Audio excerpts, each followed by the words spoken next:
estamos ya en el último bloque de nuestro programa de hoy en compañía de mi coequiper, mi colaborador, el doctor Cristian Gerfald Grenalfel. Hola Cristian, muy buenas noches. ¿Qué tal? Y hoy nos trajiste un tema, me encantó, vamos a también implementarlo porque veo que tiene muy buena respuesta de parte de ustedes.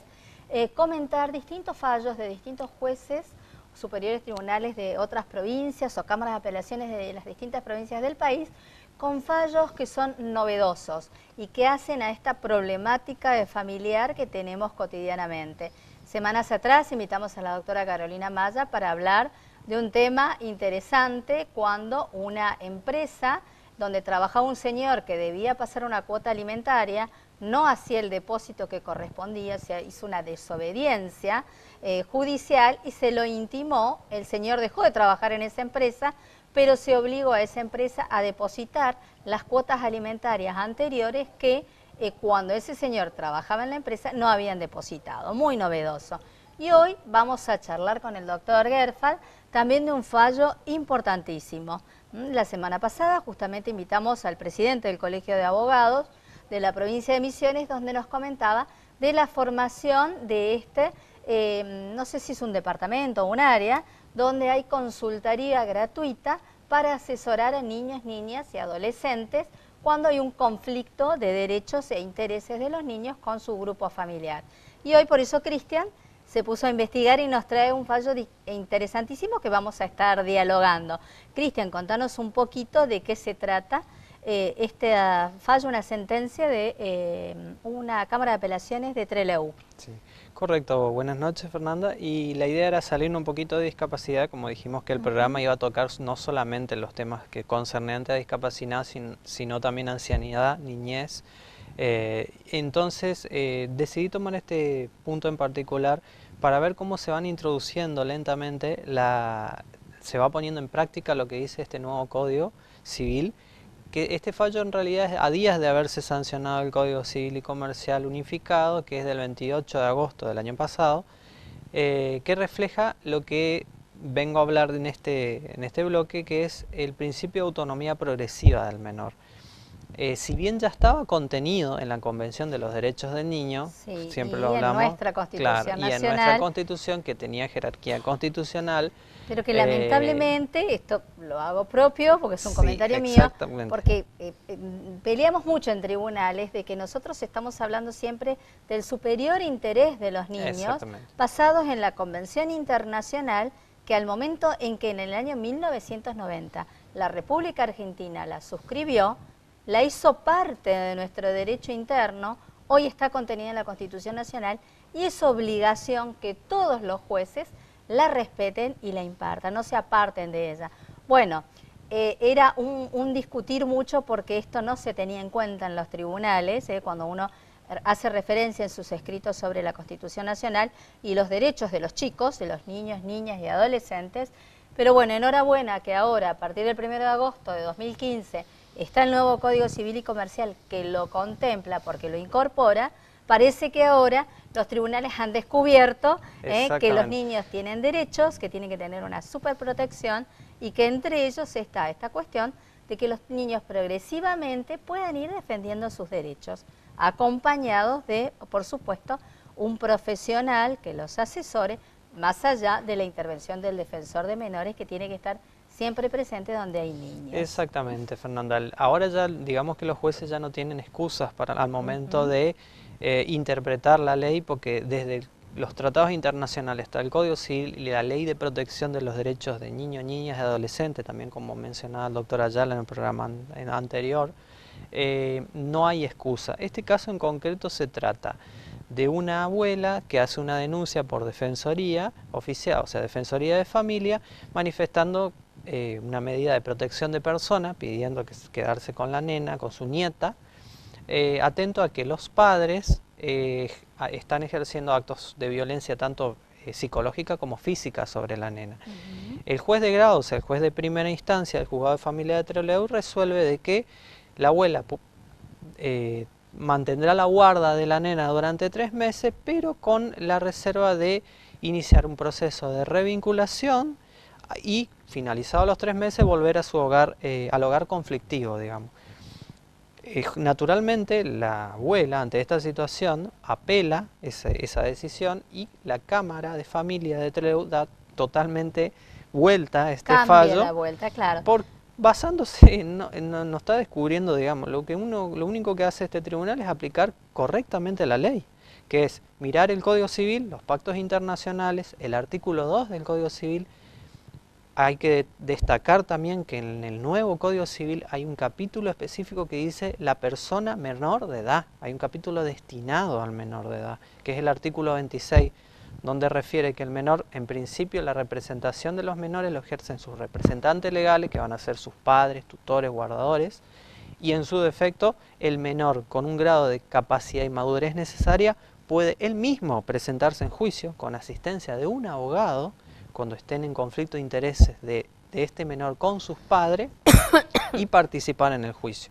¿Qué es lo que pasó acá? Una de las cosas que observa la Cámara es que incluso el menor había firmado un acta para tener un abogado particular que no se le da, no se le proporciona, porque no tenían recursos. En este caso la menor, decimos que en ese momento tenía 14 años. 14 años. Era una preadolescente. Exactamente, exactamente. ¿Y qué es lo que hace Cámara? En primer lugar, lo que dice Cámara es que no se puede cita, o naturalmente cita a todas las partes, a los padres, a la menor, digamos en horarios distintos, se escucha a la menor, Cámara advierte que la menor tiene una coherencia completa, sabe de lo que está ocurriendo, manifiesta la situación de violencia que está viviendo, y por otro lado cita a los padres, y Cámara también advierte inmediatamente de que esos padres no están en condiciones de, por el momento, de hacerse cargo, claro, de hacerse cargo, de ejercer su responsabilidad parental debidamente atento al grado de violencia que había en esa pareja, porque incluso el padre no era el padre biológico, sino que era la nueva pareja de él. ¿Qué es lo que decide Cámara? Es rechazar la resolución de primera instancia diciendo de que esta revinculación es una revinculación obligada, coercitiva, forzada, cuando la menor, incluso en primera instancia, había manifestado la situación de violencia, de temor que vivía, y sin embargo el juez de grado hizo caso omiso. Incluso acá hay una parte muy interesante que también esto es importante destacar, Fernanda. Más allá de lo que diga del Código Civil, la ley de violencia familiar, de protección de niños, niñas y adolescentes, son leyes de orden público. El derecho de familia, a diferencia del derecho civil, como lo dice el fallo, es un derecho más bien inquisitivo donde el Estado tiene que intervenir. El Estado no puede mirar para el otro lado, sí o sí. Y si el juez no está interviniendo, es pasible incluso de poder ser apartado e incluso estaría incumpliendo las facultades de deberes de funcionario público. ¿Por qué? Porque el juez no escuchó a este menor. Directamente, como dijo el doctor Ayala en el programa anterior, fue un convidado de piedra. No escuchó al menor, siguió el proceso de legalidad del defensor oficial, no se le proporcionó un abogado para que la menor pueda defenderse y manifestar, y resuelve de que está bien que se quede con la abuela 3 meses, pero que vuelva. En una situación de violencia. Pasados 3 meses se vuelve a victimizar a esa menor, de volver a un entorno de violencia constante. Y lo que además de todo ello, Cámara dice que va a mantener la guarda provisoria con su abuela.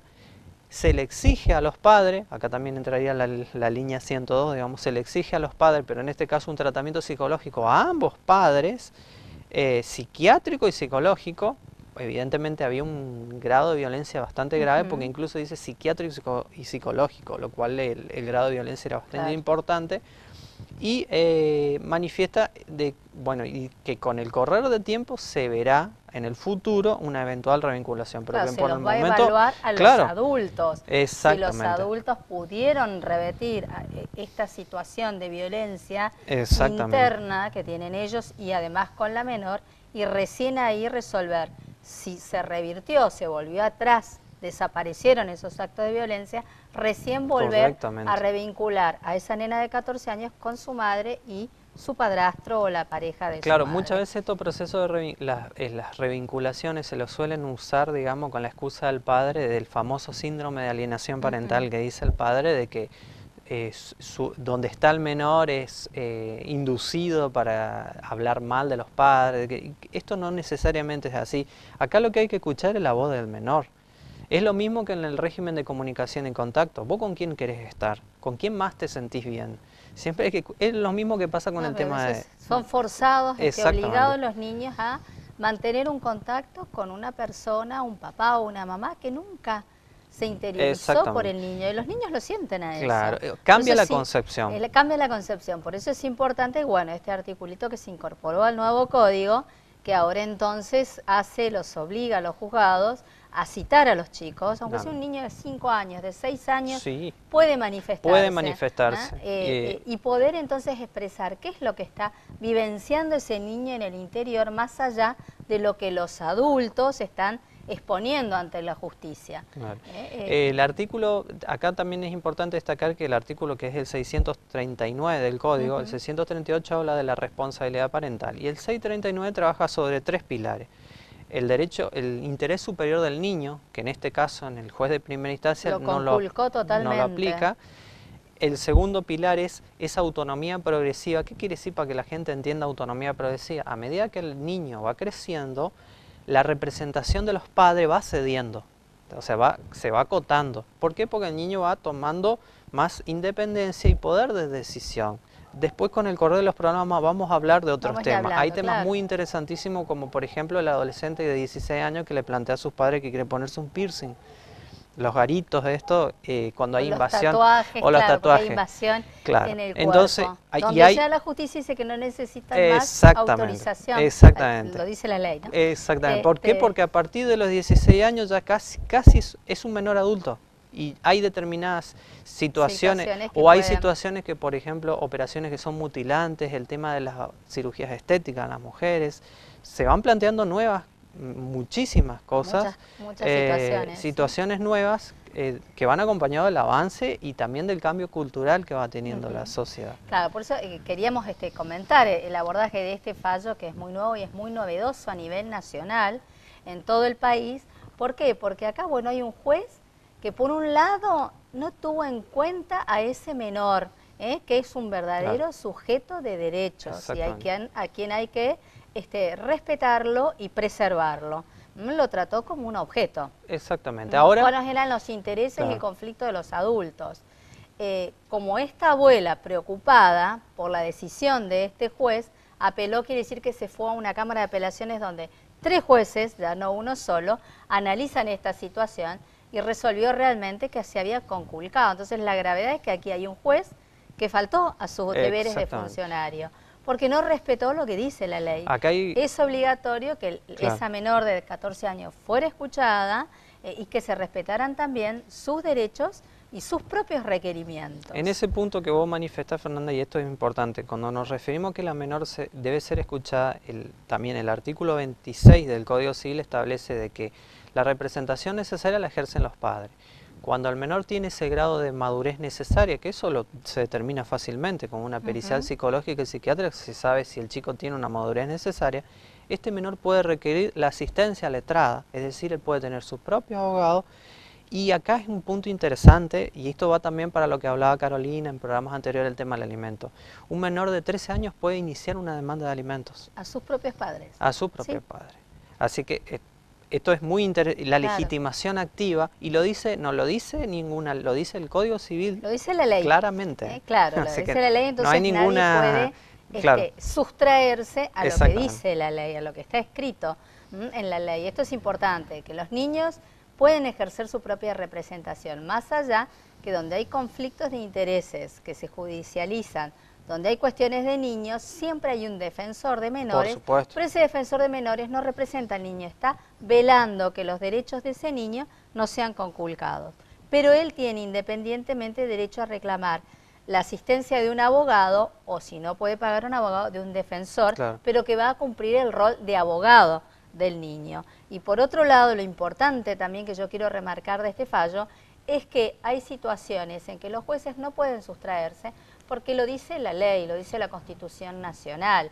Los niños son verdaderos sujetos de derecho que tienen una mayor protección y que el Estado, más allá de que haya un papá, una mamá o un grupo familiar que tenga que velar por los intereses de ese niño, el Estado obligatoriamente debe velar por los intereses y resguardar a ese menor. En este caso, representado por el Poder Judicial a través de la intervención de un juez. Exactamente. Realmente un caso interesantísimo. Vamos a seguir Tiene buscando muchísimas mayores aristas, es muy rico el fallo sí, para tratarlo. Y también ahí en el correr están surgiendo muchísimos fallos. muchos fallos Hace poquito nuevos salió este fallo del doctor Duto, que vamos a también de la maternidad subrogada, que después lo hablaremos Lo hablaremos en fallo. otro caso, porque creo que son temas que les interesa a ustedes, porque más de uno que nos está viendo y nos está escuchando se le ha planteado estas situaciones. A nosotros con el doctor Gerfal hemos tenido circunstancias años atrás en donde requeríamos que el niño en un conflicto X tuviera su abogado, bueno, se le fue negado a esos menores que ellos tuvieran su propia representación. O sea que realmente son situaciones reales que en la vida cotidiana suceden y por eso los compartimos con ustedes. Cristian, muchísimas gracias. Dale, gracias. No nos queda más programa. Les mandamos muchos cariños, muy buen descanso, un hermoso jueves, que lo pasen muy bien y ya estaremos nosotros trabajando, abocando para seleccionar los mejores temas para compartirlos con ustedes. Nuestro cariño de siempre. Buenas noches. Gracias.